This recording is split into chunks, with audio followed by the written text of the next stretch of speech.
तो मेरी माता सज्जनों कहना चाहूँगा, यदि आप सेवा नहीं भी कर सकते कोई बात नहीं, कम से कम किसी का बुरा तो मत सोचो, बुरा तो मत बोलो, बुरा तो मत करो, इतना ही कर लो। भगवत भाव करके उनकी सेवा नहीं होती तो कोई बात नहीं, कम से कम इतना तो सोच लो, बुरा नहीं करेंगे, किसी का बुरा नहीं करेंगे।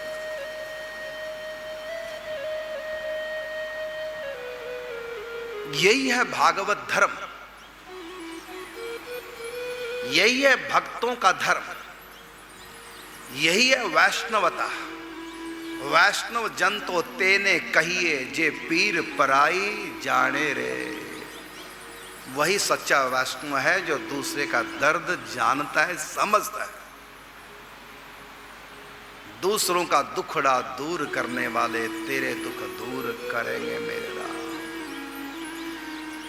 इसी भागवत धर्म को हमको श्रीमद् भागवत ग्रंथ से सीखना है। यही है भागवत धर्म, यही है वैष्णव धर्म, यही है भगवत प्राप्ति करने का सर्वश्रेष्ठ, सर्वोपरि, पावरफुल और शॉर्टकट उपाय।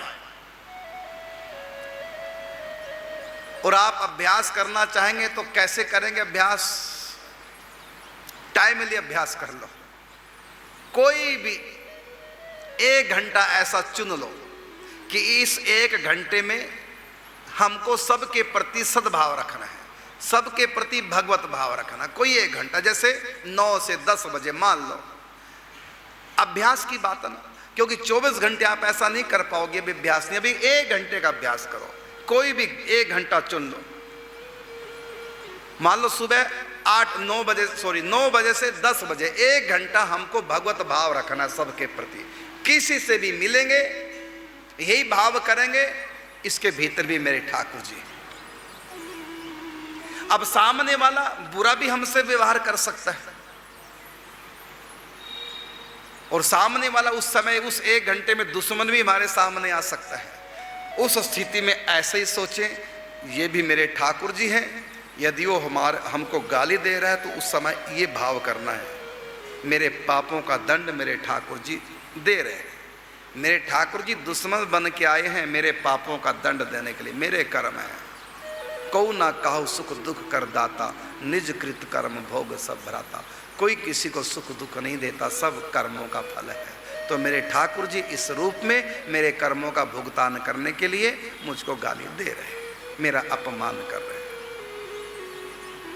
घड़ी की सुई देख लो, 9 से 10 बजे तक हमको ऐसा ही भाव रखना है सभी के प्रति। कोई भी सामने आएगा और उसको प्रणाम करना। यदि अपने से छोटा है मानस प्रणाम कर लो, यदि अपने से बड़ा है दर्जे में, रिश्ते में, तो झुक करके प्रणाम कर लो। क्या मान करके? श्री राधा कृष्णाभ्याम नमः। मैं अपने श्री राधा माधव को प्रणाम कर रही हूँ अथवा कर रहा हूँ। हो सके अधिक से अधिक खुशी दीजिए उस 1 घंटे में। 9 से 10 दुश्मन भी आ जाए, भले लड़ने आ गया, उसको भी पहले चाय का प्याला, जो भी आपके यहाँ रीति रिवाज, वैसे चाय पीते पिलाते नहीं, गलत बात है, जो भी आपके यहाँ रीति रिवाज उसके अनुसार उसका स्वागत कीजिए। वो बेचारा लड़ने के मूड से आएगा ना, तब भी लड़ नहीं पाएगा, क्योंकि आपका जो भाव है ना वो आप तक ही सीमित नहीं रहेगा, वो वहां भी प्रभाव डालेगा। यदि ज्यादा ही कुछ हो रहा तो आप उसको ये कि प्लीज 10 बजे के बाद बात करूंगी, ऐसा कह देना। अब मैं किसी विशेष काम से हूं मेरे प्रभु जी, 10 बजे के बाद आपसे 2 हाथ कर लूंगी, अभी नहीं। माने वो 1 घंटे का नियम टूटे ना, उसमें मन खराब ना हो। सास ने कुछ कह दिया, 9-10 बजे के बीच बिल्कुल नहीं बोलोगे, ये मेरी राधा रानी है, मेरे पापों की सजा दे रही है। यदि सहन नहीं हो रहा है तो बस फिर भी अंदर अंदर पी जाओ क्रोध को। कब तक? 10 बजे तक, उसके बाद लड़ लेना। लेकिन वो 1 घंटा ऐसा साधना को दे दो, भगवान को दे दो, और उस 1 घंटे में भगवान बीच बीच में परीक्षाएं करेंगे। यदि आपने 1 घंटा भी वासुदेव सर्वम इति मान लिया, ये 1 घंटा आपके 24 घंटे पे, मतलब 23 घंटों पर भारी पड़ जाएगा। ये नशा 23 घंटे तक रहेगा। ये भाव करके देखो भाई। सुनते सुनते तो बहुत दिन हो गए, बहुत बार भागवतें सुनते रहते हैं आप लोग, टीवी के माध्यम से भी, प्रत्यक्ष में भी। अब थोड़ा करके देखो, भागवत में जो लिखा है करके देखो।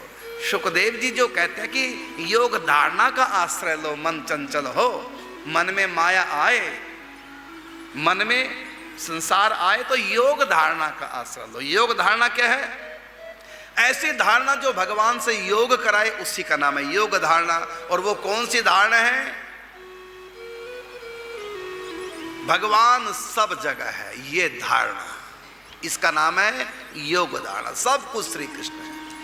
इस दोहे को तो याद रख लो। अगुण सगुण सब आप हो, निराकार साकार, सर्व रूप धरी हे हरि, आप बने संसार। 1 घंटा ले लो माताओं, सुबह का ले लो 7 से 8, चाहे 11 से 12, चाहे 12 से 1, चाहे 1 से 2, कोई भी, सुबह से शाम तक। आप कहेंगे हम तो सोने के बाद नींद लेंगे। जब गहरी नींद में सो जाएंगे तब नींद में तो निभा ही नहीं पाओगे, क्योंकि नींद में सपने आएंगे, सपने में भाव आपके हाथ में नहीं रहेगा सपना। इसलिए सोते समय नहीं, जगते जगते 1 घंटा देखो आज से करके। कुछ दिन निभा गए, जीवन भर निभा जाओगे। बड़ा सरल मार्ग है, कठिन नहीं है। आपका स्वभाव सुधर जाएगा, सारे सद्गुण आपके भीतर आ जाएंगे, सारे अवगुण एक एक करके ऐसे विदा होंगे,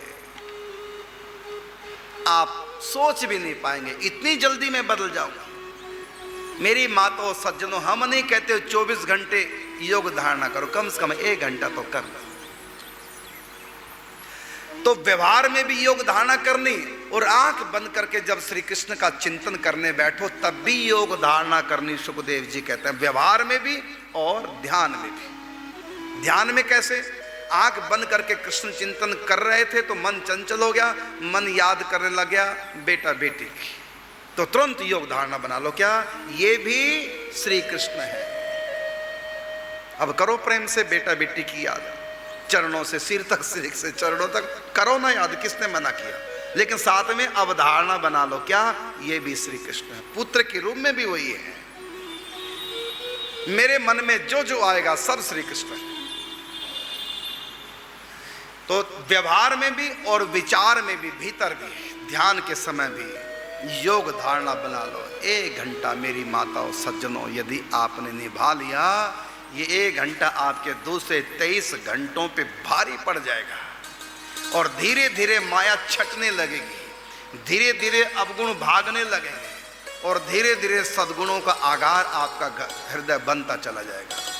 आप स्वयं चमत्कृत हो जाएंगे। ये कैसा हो गया? ये तरीका पहले तो कभी किसने बताया नहीं। ये तरीका मैं नहीं बता रहा हूं, भागवत जी में लिखा हुआ है। सुखदेव जी 2 स्कंद 1 अध्याय ध्यान कैसे करना है ये सिखाते हैं, फिर बताते हैं। यदि मन मूढ़ हो जाए तमोगुण के कारण से या रजगुण के कारण से विक्षिप्त हो जाए, तब योग धारणा का आश्रय लेना चाहिए। वहां फिर जब पूछते हैं परीक्षित योग धारणा क्या है, तो बताते हैं कि सारा विश्व भगवान के भीतर ही है, सब विराट परमात्मा है। नीचे पाताल से लेकर के आकाश तक वही है सर्वत्र। अनंत अनंत ब्रह्मांड सब उन्हीं के भीतर है। ब्रह्मांड का आधार ही भगवान का विराट स्वरूप है।